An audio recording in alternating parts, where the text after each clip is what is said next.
Welcome back to the deep dive. We all struggle with it, feeling scattered, like we're not making real progress on the things that matter. It's the tyranny of the urgent, right? Exactly. So today, we're doing a deep dive into how to reclaim our time and attention. We'll be exploring the difference between shallow work and deep work. Sounds good. And to guide us, we'll be using Cal Newport's book, Deep Work. Ooh, a classic. We'll be focusing specifically on the chapter Drain the Shallows. Which, if I remember right, is all about the practical stuff, like how to actually minimize that shallow work. You got it. So to kick things off, how does Newport actually define shallow work? Well, he calls it, and I'm quoting here, non-cognitively demanding logistical-style tasks, often performed while distracted. So basically stuff we do on autopilot, not really engaging our full brain power. Yeah, and he goes on to say these efforts, quote, tend not to create much new value in the world and are easy to replicate. Meaning anyone could do them, it's not using your unique skills and expertise. Right. And the problem is, it's not just that it's shallow, it's that it breaks up our attention, you know? Makes it really tough to then focus on the deep work that leads to real innovation, breakthroughs, all that good stuff. It's like trying to write a novel while also checking social media every 5 minutes. Yeah. You're busy, but are you making real progress on the novel? Probably not. Exactly. You're just spinning your wheels.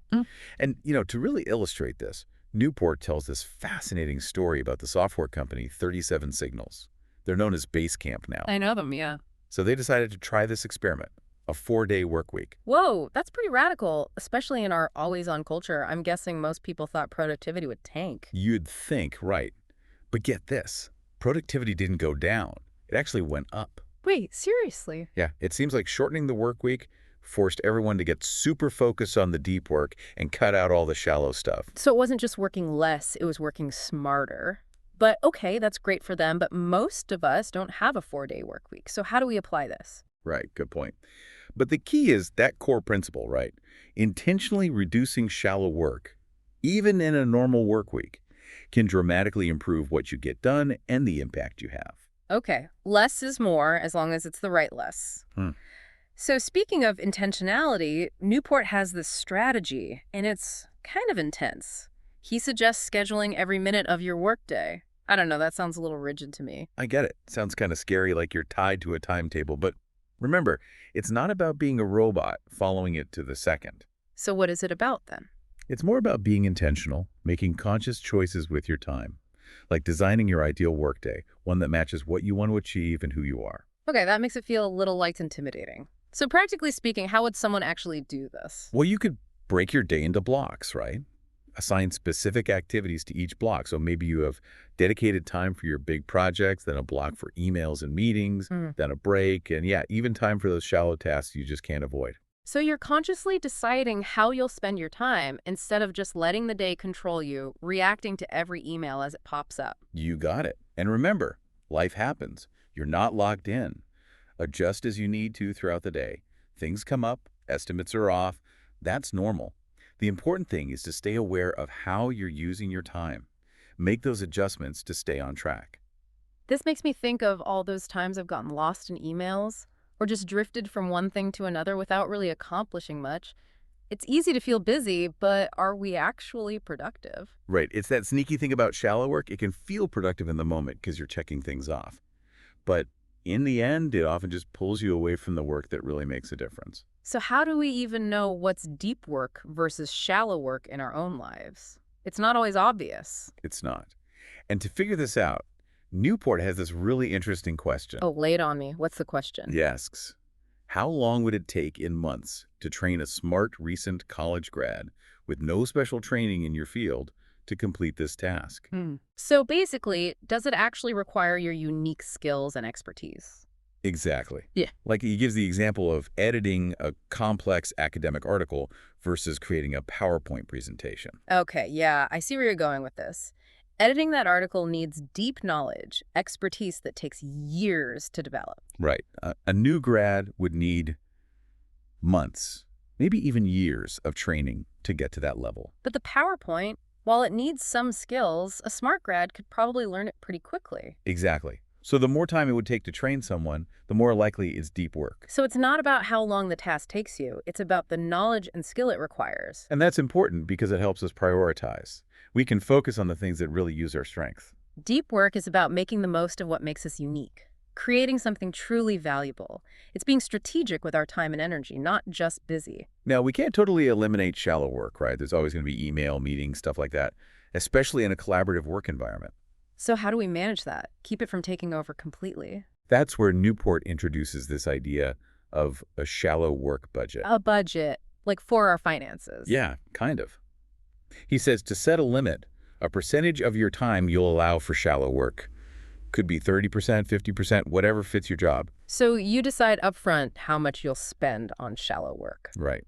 And it can be empowering, like with a financial budget. hmm You can say no to those low-value tasks that don't align with your priorities. You're protecting your time and energy for the things that really matter. It's about recognizing that time is our most valuable resource, Mhm. and we don't want to waste it on things that don't get us closer to what we're trying to achieve. And if you have a boss, Newport says, actually talk to them about it. He does. Explain this whole deep work versus shallow work idea and propose a specific percentage for your budget. I imagine that could be a little nerve-wracking, especially in a workplace where everyone's expected to be available all the time. It can be, for sure. But advocating for yourself and your time is important. It is. And it's not just about you, it's about the company too, right? Why pay a skilled professional to spend half their time on things someone less experienced could do? It's a waste of talent, totally. Exactly. So this budget isn't just about you being more productive. It could make the whole organization more efficient. But, okay, let's say you've set the budget. Now what? How do you actually live it out? Well, that's where Newport's concept of fixed schedule productivity comes in. Yeah, now we're getting into the practical application. And he actually uses himself as an example, which I find interesting. He's committed to stopping work at 5:30 p.m. every day, and he's a professor in a field known for crazy hours. And he's incredibly successful, right? Books, articles, teaching, research, all while keeping a reasonable schedule.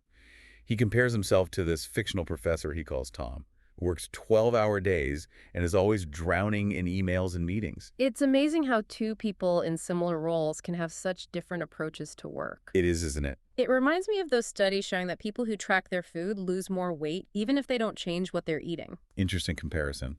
How so? Just being aware of what you're eating makes you more mindful, helps you make healthier choices naturally. That's a great point. So with fixed schedule productivity, it's about creating that same awareness with your time. When you have a hard stop time, you have to be way more efficient with the hours you do have. You can't waste time on shallow stuff when you know you only have a limited amount of time to get everything done. Exactly. It's about changing your thinking. Instead of, I have to work until everything is done, it becomes, I have this much time to get the most important things done. It's like the 80-20 rule, right? 80% of our results come from 20% of our effort. Exactly. Fixed schedule productivity helps you focus on that crucial 20%. Working smarter, not just harder. So it's not about sacrificing quality or anything. It's about cutting out the unnecessary fluff and focusing on what matters. That's the goal. But honestly, this feels tough in a work culture where long hours are often expected. How do we set those boundaries without feeling like we're risking our jobs? Yeah, it's a valid concern. And that's something we'll definitely dig into more in the next part of our deep dive. It's a real dilemma, right? You see the value of deep work, you want that fixed schedule, but then there's the reality of work culture. How do we make those two things work together? How do we protect our time without seeming like we're not pulling our weight? It is a balancing act. But Newport actually argues it's totally doable, even in a demanding job. It's a mix of things, communicating clearly, planning strategically, and I think being willing to kind of challenge those unspoken assumptions about what productivity really means. Like, are you really productive if you're always available, but never doing your bound work? Okay, I'm following you. But where do we even begin? It feels overwhelming. Start with yourself. Get clear on your priorities. What's non-negotiable for you? What are those deep work activities that are essential? The times you absolutely need to protect to do them well. Once you've got that figured out, then you can start communicating it to others. Which can be so tough, especially if you're used to saying yes to everything, being available all the time. I hear you. But setting boundaries isn't selfish. It's actually the opposite. It lets you do your best work and take care of yourself. And when you're clear about your limits, others are more likely to respect them too. It's like you're giving them a roadmap. Okay, but how do we actually communicate these boundaries? Do we just send out a company-wide email saying, I'm off the clock after 5:30, don't bother me? Probably not the best approach. It's more about one-on-one conversations with your boss, colleagues, clients, whoever you work closest with. Explain that you're committed to deep work, to having a fixed schedule, and how that's actually better for everyone in the long run. Because you're producing higher quality work and you're more engaged and present when you are available. So you're framing it as a win-win, not just you being difficult or anything. Exactly. And you could start small, too. Hmm. You don't have to go from always on to totally off-grid overnight. Right, ease into it. Maybe block off a specific time each day for deep work. Let people know you won't be checking email then. Oh, and you could set an autoresponder, right? Letting people know when you'll be back and how to reach you if it's urgent. Perfect. And as you get more comfortable, expand those boundaries a little more. You might be surprised people are often way more understanding than we think. But what if they're not? What if there's pushback? It happens. But remember, you have a right to protect your time and energy. And often the people who push back the most are the ones who actually benefit the most from you doing your best work. So be firm but respectful. Explain your reasoning clearly and be willing to compromise where it makes sense. So it's a dance, finding that balance between being assertive but also collaborative. Exactly. It's a learning process. Might take some time to get it right for you and your workplace, but trust me, it's worth it. Okay, so we've talked boundaries, managing expectations, but there's this one big thing that often feels like the ultimate deep work killer: email. Oh yeah, the never-ending inbox. It's a necessary evil, right? But it can pull you into shallow work like nothing else. The good news is there are ways to take back control. We've touched on the sender filter and being process-centric, but there's this other tip, and it might sound crazy at first. Let me guess. Newport says, just don't reply. You got it. It can feel radical, especially when we're all so used to instant responses, but it can be so freeing. It is powerful, but also, I don't know, scary. How do we know which emails to ignore without messing things up? Right, so that's where Newport has these 3 rules. He calls it professorial ambivalence. He noticed a lot of the really successful academics at MIT had this approach. Basically, if the email doesn't make a good case for a response, they don't bother. So it's not being rude, it's about choosing what you give your energy to. Exactly. So the first rule, if the email's vague, hard to understand, don't waste your time trying to decipher it. Makes sense. Let the sender do the work of being clear. Right. Second rule, if it's not a question or an idea that you're interested in, you're not obligated to respond. You get to choose what you engage with. So, like, someone sends you a random article they think you'll like, but it's totally not your thing. You don't have to read it and be polite. You don't.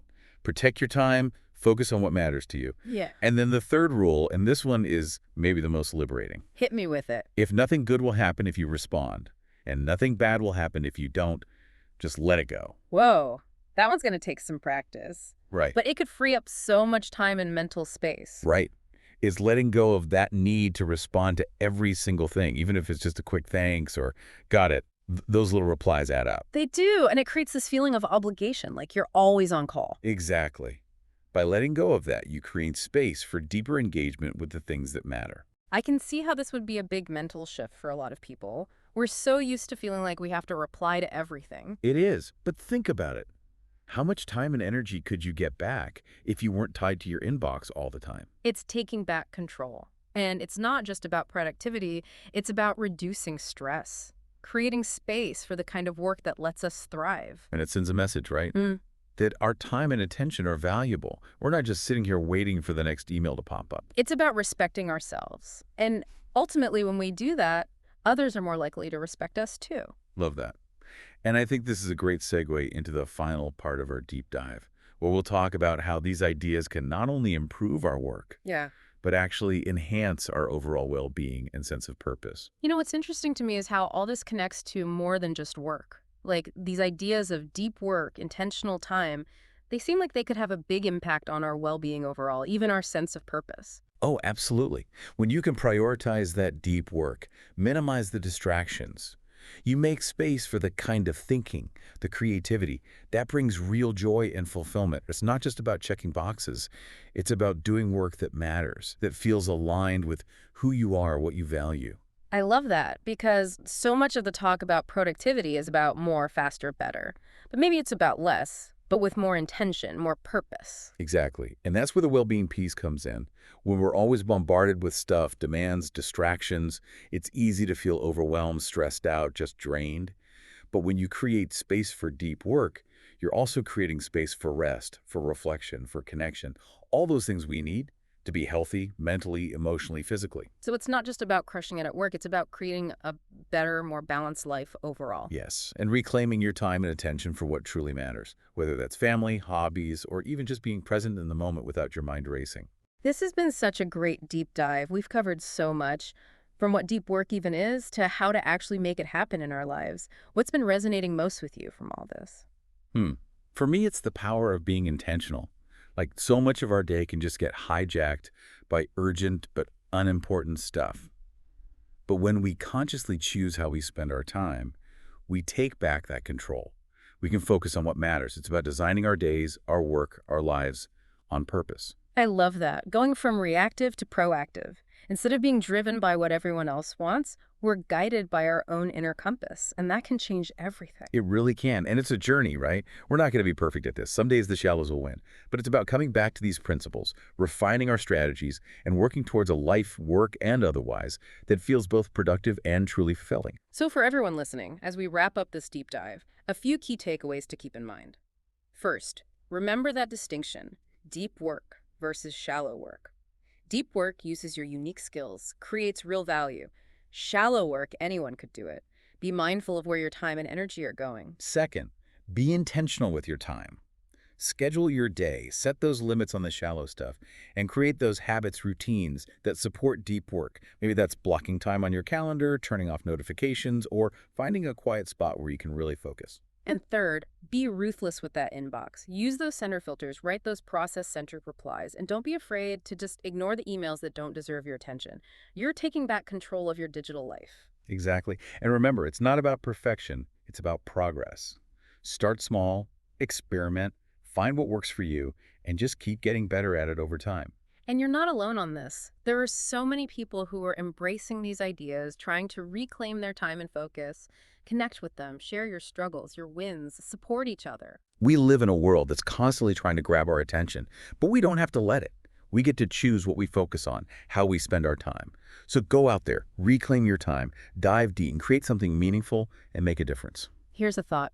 If you could get back just 1 hour a day from shallow work, what amazing thing could you do with it? A new skill, a creative project. How could you impact the world? The possibilities are huge. So start small, be consistent, and trust the process.